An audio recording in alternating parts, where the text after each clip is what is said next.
Literature summary சேனல்ல இன்னைக்கு நம்ம பார்க்க போற novel Mrs Dalloway by Virginia Woolf. Virginia Woolf அவங்களோட பீரியட் அப்படின்னு பார்த்தீங்கன்னா 1882 டு 1941. இவங்களோட ஃபேமஸ் ஒர்க்ஸ் வந்து Orlando, to the lighthouse, a room of one's own, Jacob's room and the waves. இதெல்லாம் இவங்களோட ஃபேமஸ் ஒர்க்ஸ். இது இல்லாமல் இவங்க எதுக்காக ஃபேமஸ் அப்படின்னாக்க அவங்களோட நான் லீனியர் நரேட்டிவ் ஸ்டைலுக்காக இவங்க ரொம்ப ஃபேமஸ்ஸு. இப்போ இந்த நாவலோட டீட்டெயில்ஸ் பார்க்கலாம். இந்த நாவலோட year of publication 1925, literary period modernism, setting வந்து லண்டன் இங்கிலாண்டில் நடக்கிற மாதிரி இந்த கதை அமைது. பாயிண்ட் ஆஃப் வியூ வந்து third person omniscient narrative. Mrs Dalloway அப்படிங்கிறவங்களோட வாழ்க்கையில் ஒரு நாள் ஃபுல்லாக நடக்கிற கதை தான் இந்த மிஸ்ஸஸ் டாலவே கதை. இந்த மிஸ்ஸஸ் டாலவே நாவலோட முக்கியமான கேரக்டர்ஸ் இப்போ பார்க்கலாம். ஃபர்ஸ்ட் ரிச்சர்ட் டாலவே, அவர் ஒரு பாலிட்டிஷியன். அவங்களோட ஒய்ஃப் கிளாரிசா டாலவே, இவங்க தான் ப்ரொட்டகனிஸ்ட் அண்ட் மிஸ்ஸஸ் டாலவே. அப்புறம் இவங்களோட டாட்டர் எலிசபெத் டாலவே. பீட்டர் வால்ஷ், இவங்க வந்து கிளாரிசா டாலவேவோட எக்ஸ் லவர். அப்புறம் மிஸ் கில்மேன், இவங்க வந்து எலிசபெத்தோட டியூட்டர். அப்புறம் செப்டிமஸ் வாரன் ஸ்மித், இவர் வந்து ஒரு ஃபர்ஸ்ட் வேர்ல்டு வாரில் கலந்துட்டு ஒரு சோல்ஜரு. அவங்களோட ஃப்ரெண்டோட டெத்தை இவர் கண்ணு முன்னாடி பார்த்ததுலேருந்து இவர் மென்டலாக கொஞ்சம் டிஸ்டர்ப் ஆயிருப்பாரு. அவங்களோட wife Lucrezia. Doctor Holmes, mister William Bradshaw, இவங்க ரெண்டு பேருமே வந்து சைக்கியாட்ரிஸ்ட். மிஸ்ஸஸ் பிராட்ஷா, இவங்க வந்து wife of mister William Bradshaw and Mrs டாலவேயோட க்ளோஸ் ஃப்ரெண்ட்ஸ் சர்க்கிளில் இருக்கிறவங்க. அப்புறம் லூசி, இவங்க வந்து இந்த மிஸ்ஸஸ் டாலவே வீட்டில் ஒரு மெய்டு. ஹக் விட்பிரெட், இவங்க வந்து friend of Clarissa Dalloway. Evelyn Whitbread, இவங்களோட சிக் ஒய்ஃபு. சாலி சீட்டன், கிளாரிசாவோட one of the best friends. இவங்க எல்லாமே வந்து இந்த மிஸ்ஸஸ் டாலவேவோட இம்பார்ட்டன்ட் கேரக்டர்ஸு. இப்போ பிளாட்குள்ளே போகலாம். மிஸ்ஸஸ் டாலவே ஒரு 51 இயர் ஓல்டு உமன். இவங்க வந்து இந்த கதை நடக்கிற அன்னைக்கு ஒரு ஈவினிங் பார்ட்டி நடத்தலான்னு இருக்கிறாங்க. இந்த பார்ட்டியில் இவங்களோட க்ளோஸ் ஃப்ரெண்ட்ஸ், இம்பார்ட்டன்ட் பொலிட்டீஷியன்ஸ் எல்லாரும் வந்து கலந்துக்குவாங்க. அதனால இந்த பார்ட்டி ரொம்பவே அவங்களுக்கு இம்பார்ட்டன்ட். இந்த பார்ட்டிக்கான அரேஞ்ச்மெண்ட்ஸ் வந்து வீட்டில் நடந்துட்டு இருக்கும். லூசின்றது அவங்களோட மெய்டு. அவங்க ரொம்ப பிஸியாக இருப்பாங்க, இந்த பார்ட்டிக்கு ரெடி பண்ணிட்டு இருப்பாங்க. ஸோ ஒய் நாட் நாம போய் ஃப்ளவர்ஸ் வாங்கிட்டு வரலாம் அப்படின்னு சொல்லி இந்த மிஸ்ஸஸ் டாலவே கிளம்புறாங்க. மிஸ்ஸஸ் டாலவே அவங்க வீட்டை விட்டு வெளியே ஸ்டெப் அவுட் பண்ணும்போது அன்னைக்கு இருக்கிற வெதர் கண்டிஷன் எல்லாத்தையும் பார்க்கும்போது அவங்களோட ஹோம் டவுனான பார்டன் அங்கே இருக்கிற ஃபீலிங் வருது.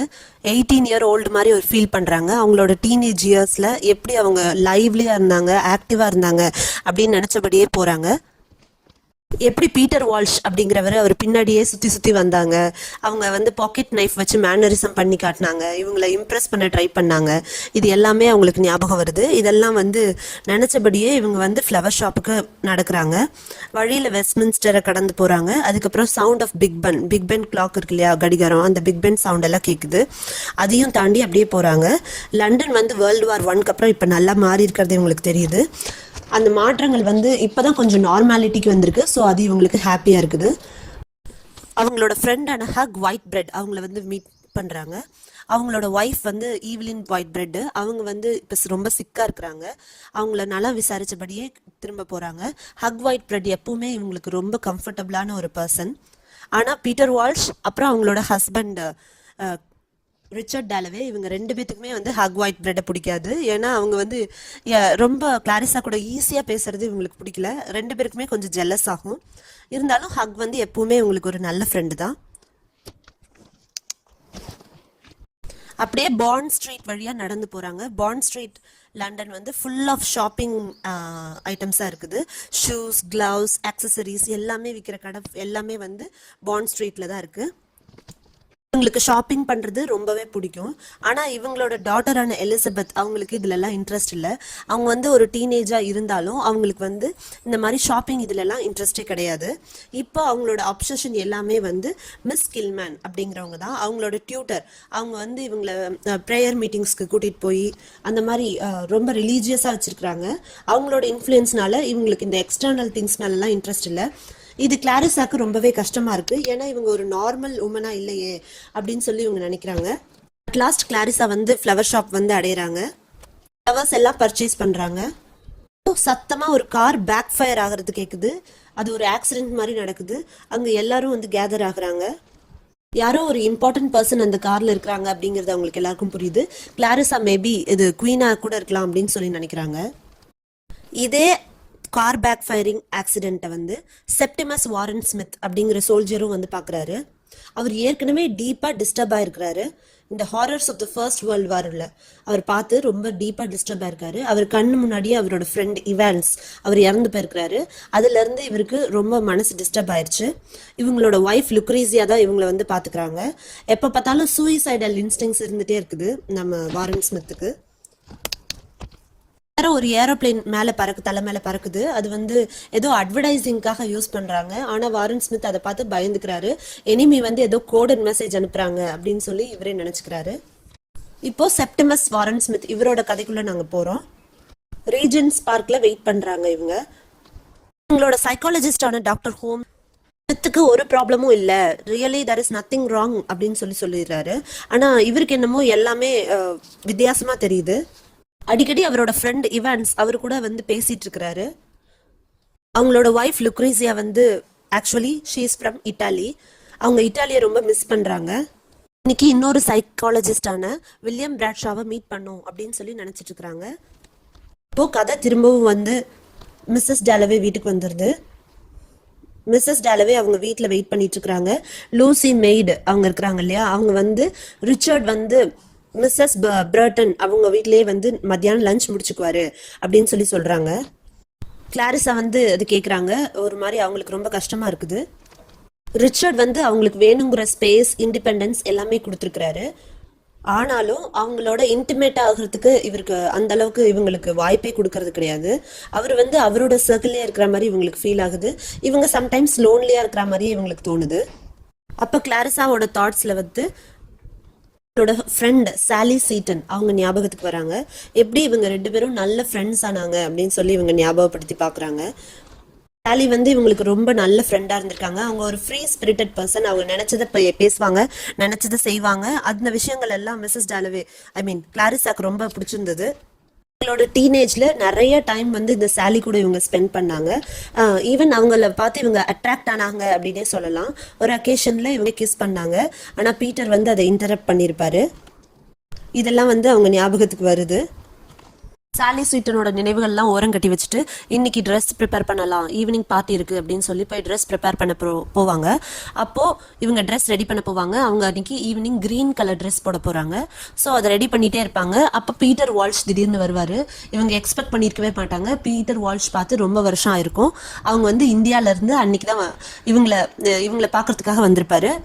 பீட்டர் வந்து பேசிட்டே இருப்பாரு. கிளாரிசா அப்படியே அவங்க ட்ரெஸ் ரிப்பேர் பண்ணிட்டே இருப்பாங்க. பீட்டர் ஒரு காலத்துல கிளாரிசாவை ரொம்ப உயிருக்குயிரா விரும்பி இருப்பாரு. ஆனா ரிச்சர்ட் டாலவேவை கல்யாணம் பண்ணிக்கிறதுக்காக பீட்டர் வந்து டிராப் பண்ணிடுவாங்க. பீட்டரோட வியூ ஆஃப் லைஃப் வந்து ரொம்ப பெசிமிஸ்டிக்காகவும் எப்ப பார்த்தாலும் அவர் கிரிட்டிக்கலாகவும் யோசிச்சுட்டே இருக்கிறதுனால இவர் கூட செட் ஆகாது அப்படின்னு அவங்களே நம்பிட்டு ரிச்சர்டோட கன்சர்வேட்டிவ் லைஃப் ஸ்டைல் இவங்களுக்கு ரொம்ப பிடிக்கும். ரிச்சான ஒரு லக்ஸரியான லைஃப் ஸ்டைல் பிடிக்கும். ஸோ ரிச்சர்ட் வந்து ஆப்ட் பண்ணியிருப்பாங்க. பீட்டர் வந்து இந்தியா போயிடுவாரு. அதோட அவர் டெய்ஸி அப்படிங்கிற ஒரு பொண்ணை வந்து விரும்பி இருப்பாரு. இப்போ வந்து கல்யாணம் பண்ணிக்க போறாரு. ஆனா இந்த டெய்ஸிக்கு ஆல்ரெடி ஒரு இந்தியன் ஆர்மி மேன் அவங்களோட திருமணம் ஆகி 2 குழந்தைங்க இருப்பாங்க. அவங்க கிட்ட இருந்து இந்த மேன் கிட்ட இருந்து டிவோர்ஸ் அரேஞ்ச் பண்றதுக்காக தான் இவர் திரும்பவும் இங்கிலாந்து வந்திருப்பாரு. இவர் டெய்ஸி அப்படிங்கிறவங்களை மீட் பண்ணி கல்யாணம் பண்ணிக்குவாரு அப்படின்னு இவர் கொஞ்சம் கூட நினைச்சு பார்த்திருக்க மாட்டாரு. இதெல்லாம் சொல்லிட்டு இருக்கும் போதே பீட்டர் ரொம்ப இமோஷனல் ஆயிடுவாரு. நீயாவது சந்தோஷமா இருக்கியா அப்படின்னு சொல்லி கேட்பாரு. ரிச்சர்டு கூட உன்னோட இந்த லைஃப் இதெல்லாம் உனக்கு நிஜமாலுமே சந்தோஷத்தை கொடுக்குதா அப்படின்னு சொல்லி கேட்பாரு. கிளாரிசா வந்து இதுக்குரிய ஆன்சர் சொல்றதுக்கு முன்னாடி அவங்களோட டாட்டர் ஸ்டெப் இன் பண்ணிடுவாங்க. பீட்டர் வேகமா அந்த இடத்த விட்டு கிளம்பிடுவாங்க. கிளாரிசா சாயந்தரம் பார்ட்டிக்கு வந்துருங்க அப்படின்னு சொல்லி சத்தமா சொல்லுவாங்க. பீட்டர் அது கேட்டபடியே இங்கிருந்து போயிடுவாரு. இப்போ கதை பீட்டரோட தாட்ஸ்ல நகருது. பீட்டர் வந்து கிளாரிசாவோட யோசனையிலேயே நடந்துட்டு இருக்கிறாரு. கிளாரிசா வந்து ஏன் லைஃபோட ரியல் நேச்சரை புரிஞ்சுக்காம இப்படி போலியா வாழ்ந்துட்டு இருக்காங்க அப்படின்னு சொல்லி பீட்டர் யோசிச்சுட்டே இருப்பாரு. வழியில வந்து ஒரு அழகான யங் உமன் போவாங்க. அவங்கள ஃபாலோ பண்ணிட்டே திரும்பவும் அவர் சின்ன வயசுல அந்த டீனேஜ்ல பாக்கெட் நைஃப் வச்சு எப்படி மேனரிசம் பண்ணுவாரோ அது மாதிரியே பண்ணிட்டு அவங்க பின்னாடியே போவாரு. சும்மா கால் போன போக்குல போறாரு. அதுக்கப்புறம் அவங்க வீட்டுக்கு போயிடுவாங்க. இவரு அப்படியே அந்த ஜேர்னியை கண்டினியூ பண்ணிட்டு போய் ஒரு பார்க்ல உட்காருவாரு. அந்த பார்க்ல இவர் பக்கத்துல யார் உட்காந்துருப்பாங்க அப்படின்னா லுக்ரீசியா, நம்ம செப்டிமஸ் வாரன் ஸ்மித் அந்த சோல்ஜரோட மனைவி, அவங்க பக்கத்துல உட்காந்துருப்பாங்க. ஏன் எனக்கு மட்டும் இப்படி நடக்கணும்? ஃபர்ஸ்ட் வந்து இவர் ரொம்ப பிரேவாகவும், அதாவது இந்த ஸ்மித் ரொம்ப பிரேவாகவும் கரேஜியஸான ஒரு சோல்ஜரா இருந்தாரு. இப்ப திடீர்னு இந்த ஃபர்ஸ்ட் வேர்ல்டு வார் அட்டன் பண்ணிட்டு வந்ததுக்கு பிறகு இவர் ரொம்ப மாறி போயிட்டாரு அப்படின்னு சொல்லி இவங்க ரொம்ப ஃபீல் பண்ணிட்டு இருப்பாங்க. சூசைடலா இன்ஸ்டிங்க்ட்ல எப்ப பார்த்தாலும் டெத்தை பத்தியே இவர் பேசிட்டு இருக்கிறாரு, என்ன நடக்க போதோ தெரியல. இவங்களும் அதனால எந்நேரமும் ரொம்ப டென்ஷனாவே இருப்பாங்க. இப்ப புதுசா பார்க்க போற சைக்காலஜிஸ்டாவது இவருக்கு ஏதாவது நல்ல ட்ரீட்மெண்ட் கொடுக்கணுமே அப்படின்னு சொல்லி யோசிச்சுட்டு இருப்பாங்க. செப்டிமஸ் பாப்பாங்க. அவரு இவான்ஸ் கிட்ட தானே பேசிட்டு இருப்பாரு. இவங்களை பத்தி யோசிச்சு இந்த செப்டிமஸ் வாரன் ஸ்மித்தை பத்தி யோசிச்சே வந்து அவங்களோட வெட்டிங் ரிங்கோட சைஸே ரொம்ப பெருசா போயிருக்கும். அதாவது இவங்க ரொம்ப இழைச்சு போயிருப்பாங்க. பீட்டர் வந்து இவங்களை வாட்ச் பண்ணிட்டு இருப்பாரு, இந்த ஹஸ்பண்ட் அண்ட் ஒய்ஃபை. ஒவ்வொருத்தரும் ஒரு சைட்ல உட்காந்துட்டு இருப்பாங்க. ஏதோ சண்டை போல இருக்கு ரெண்டு பேத்துக்கும் அப்படின்னு சொல்லி நினைச்சுக்குவாரு. பீட்டர் இந்த இடத்துல சாலி சீட்டன் பத்தி யோசிப்பாங்க. நம்ம மிஸ்ஸஸ் டாலவே யோசிச்ச அதே க்ளோஸ் ஃப்ரெண்ட் சாலி சீட்டன் தான் அவங்கள பத்தி யோசிப்பாங்க. எப்படி அவங்க ஒரு ஃப்ரீ ஸ்பிரிட்டா இருந்தாங்க, எல்லாரும் வந்து பார்த்து வியக்கிற அளவுக்கு ஒரு நினைச்சதை பேசுறது, அந்த மாதிரி ஒரு ஃப்ரீ ஸ்பிரிட்டா இருந்தவங்க கல்யாணம் பண்ணிப்பாங்க அப்படின்னு சொல்லி இவர் நினைக்கவே இல்லை. அவங்களுக்கு கல்யாணம் ஆகி இப்ப 5 சன்ஸ் இருக்கிறாங்க. பீட்டர் யோசிச்சபடியே உட்காந்துருப்பாரு. அப்படியே அவர் கிளாரிசா பத்தியும் யோசிச்சுட்டு இருப்பாரு. கிளாரிசா வந்து ஒரு பயங்கரமான ஒரு ஸ்ட்ராங் உமன், ஆனா அவ ரொம்பவுமே பாசிட்டிவா இருக்கா அப்படின்னு சொல்லி நினைப்பாங்க. வயசுல இருந்தே கிளாரிசா அப்படிதான். ஏன்னா அவங்களோட சிஸ்டர் சில்வியா அப்படிங்கிறவங்களோட டெத்தை அவங்க வந்து கண் முன்னாடியே பார்த்துருப்பாங்க. அப்படி இருந்தும் அதுல இருந்து அவங்க ஈஸியா வெளியே வந்துட்டாங்க. ஈஸியா வெளியே வந்து லைஃபோட பாசிட்டிவ் நேச்சரை மட்டும் பாக்குறாங்க. இது எவ்வளவு பெரிய விஷயம் அப்படின்னு சொல்லி நினைக்கிறாங்க. இப்போ ஒரு வேக்ரண்ட் உமன் அந்த இடத்துல பாட்டு பாடுறாங்க. அந்த பாட்டை வந்து பீட்டரும் கேட்கிறாரு. அதே சமயம் லுக்ரீசியா, செப்டிமஸ் இவங்க எல்லாருமே வந்து கேட்குறாங்க. ஒரு காலத்துல வந்து ஆர்ட்ஸ், லிட்ரேச்சர், ஷேக்ஸ்பியர் இது மேலெல்லாம் ரொம்ப இன்ட்ரெஸ்டடா இருந்திருப்பாரு. ஆனா இந்த இவான்ஸ் வந்து இவர் கண்ணு முன்னாடியே இறந்ததுல இருந்து இவருக்கு மனசு டோட்டலா பாதிக்கப்பட்டிருக்கும். இவான்ஸ் எப்ப பார்த்தாலும் இவர்கிட்ட வந்து பேசுற மாதிரியே இருக்கும். இமேஜினரி பர்சனாலிட்டி கூட இவர் பேசிட்டே இருப்பாரு. இவான்ஸ் வந்து உனக்கு கூடிய சீக்கிரம் டெத் வரப்போகுது அந்த மாதிரி ஏதோ சொல்றாரு போல இருக்கு. அதனால இவர் எப்ப பார்த்தாலும் பயந்துட்டே இருப்பாரு. தான் மேட் ஆக போறோம் அப்படிங்கிறது அவருக்கே தெரியும். வில்லியம் பிராட்ஷா அந்த சைக்காலஜிஸ்ட வந்து மீட் பண்றாங்க. அவர் என்ன சொல்றாரு அப்படின்னா, இவர் கண்டிப்பா நர்வஸ் பிரேக் டவுன் ஆயிருக்கு. ஸோ இவரை வந்து இனிமேலும் சொசைட்டில ஒன்னா வச்சுட்டு இருக்க முடியாது. ஸோ ஒரு மென்டல் இன்ஸ்டிடியூஷன்ல சேர்க்கணும் அப்படின்னு சொல்லி லுக்ரீசியா கிட்ட சொல்றாங்க. இப்ப ஃபர்ஸ்ட் சீன்ல வந்தாரு இல்லையா, ஹியூக் ஒயிட் பிரெட், அவங்களோட ஒய்ஃப் கூட சிக்கா இருக்காங்க அப்படின்னு சொல்லி சொன்னோம். அந்த ஹியூக் ஒயிட் பிரெட் வந்து லேடி பிரட்டன் அவங்கள மீட். அப்போ ரிச்சர்ட் டாலவே அங்க இருக்கிறாரு ஆல்ரெடி. அவங்க எல்லாம் வந்து பேசுறாங்க. பீட்டர் பத்தி அப்படியே டிஸ்கஷன் வருது. அவங்கள பத்தி பேசிட்டு இருக்கிறாங்க. ரிச்சர்ட் வந்து தன்னோட ஒய்ஃப் கிட்ட தான் லவ் பண்றோம் அப்படின்னு சொல்லியே ரொம்ப நாள் ஆச்சு அப்படின்றத ஃபீல் பண்றாரு. ஸோ இன்னைக்கு கண்டிப்பா சொல்லிடணும் அப்படின்னு சொல்லி நினைக்கிறாரு. இந்த ரிச்சர்டு, ஹியூக் எல்லாரும் சேர்ந்து லேடி புரோட்டனோட ஒரு எடிட்டோரியல் லெட்டர் ரைட் பண்றதுக்கு ஹெல்ப் பண்றாங்க 3 பேரும். ஹியூக் வந்து அவரோட ஒய்ஃப்க்கு ஜுவல்லரி வாங்கிட்டு போலாம் அப்படின்னு சொல்லி டிசைட் பண்றாரு.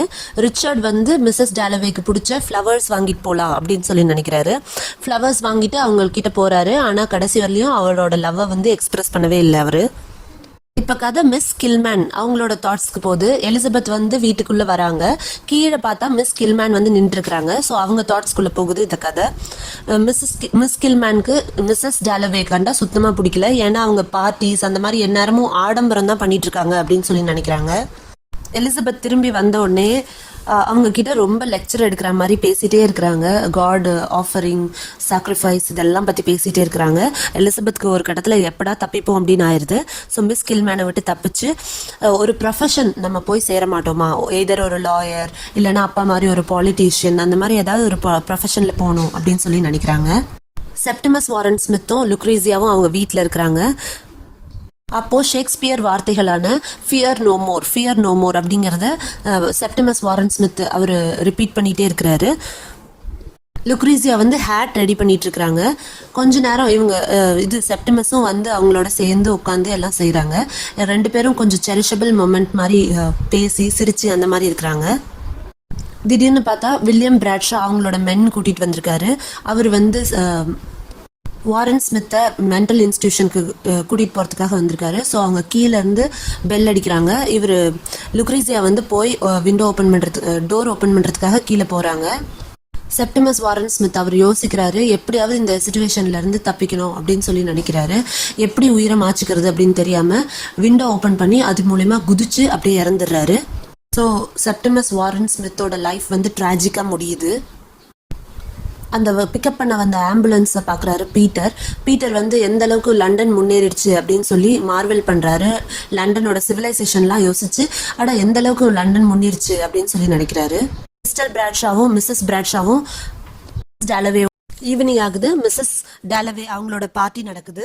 பார்ட்டியில இந்த இம்பார்ட்டன்ட் கேரக்டர்ஸ், இந்த ஒன் டேல அவங்க மீட் பண்ண பேசின எல்லா இம்பார்ட்டன்ட் கேரக்டர்ஸும் இந்த பார்ட்டிக்கு வராங்க. Richard, Peter Walsh, Elizabeth, Miss Kilman, William Bradshaw, Mrs Bradshaw, Hugh Whitbread, Sally Seton, இவங்க எல்லாருமே இந்த பார்ட்டியில வராங்க. மிஸ்டர் அண்ட் மிஸ்ஸஸ் பிராட்ஷா வந்து லேட்டா வந்துட்டு ஏன் என்ன காரணம் அப்படிங்கறத சொல்றாங்க. ஏன்னா மிஸ்டர் பிராட்ஷாவோட பேஷண்டான செப்டிமஸ் வாரன் ஸ்மித் வந்து இறந்துட்டாரு, சூசைட் பண்ணிக்கிட்டாரு, அதனால தான் எங்களுக்கு வரதுக்கு லேட் ஆயிடுச்சு அப்படின்னு சொல்லி சொல்றாங்க. மிஸ்ஸஸ் டாலவே கொஞ்சம் பிரேக் எடுத்துட்டு எட்டக் போய் செப்டிமஸ் வாரன் ஸ்மித்தோட டெத்துக்கு மோன் பண்றாங்க. அவங்களோட பார்ட்டியில ஒரு டெத் நியூஸ் வந்துருச்சு அப்படின்னு சொல்லி கவலைப்படுறாங்க. இருந்தாலும் லைஃப் போற போக்குல இருந்து இந்த செப்டிமஸ் வாரன் ஸ்மித்தால ஆப்போசிட்டா ஒரு முடிவு எடுக்க முடிஞ்ச அந்த துணிச்சலை வந்து இவங்க பாராட்டுறாங்க. ஒரு சின்ன ரெஸ்ட் எடுத்துட்டு வெளியே வராங்க. அப்போ பீட்டர் வந்து இவங்களை அப்படியே ஃபுல்லா அட்மிரேஷனோட பாக்குறாரு. இதோட இந்த கதை முடியுது. ஸோ மிஸ்ஸஸ் டாலவே அவங்களோட வாழ்க்கையில் நடக்கிற ஒரு நாள் தான் இந்த கதை. வர்ஜீனியா உல்ஃபோட ஸ்ட்ரீம் ஆஃப் கான்ஷியஸ்னஸ் டெக்னிக்னா இந்த நாவலோட சக்சஸ்க்கு இமீடியட் ரீசனு. ஏன்னா ஒருவர் தாட்ஸ் படியே போகாம எல்லாரோட தாட்ஸ்லயும் வர்ற எல்லாத்தையும் தெரிஞ்சுக்கிறது அப்படிங்கிறது இந்த கதைக்குரிய ஸ்பெஷலா அமையுது. மிஸ்ஸஸ் டாலவேயோட இந்த சம்மரி உங்களுக்கு பிடிச்சது அப்படின்னா ப்ளீஸ் லைக் பண்ணுங்க, ஷேர் பண்ணுங்க, மறக்காம சப்ஸ்கிரைப் பண்ணுங்க. Thank you so much for listening.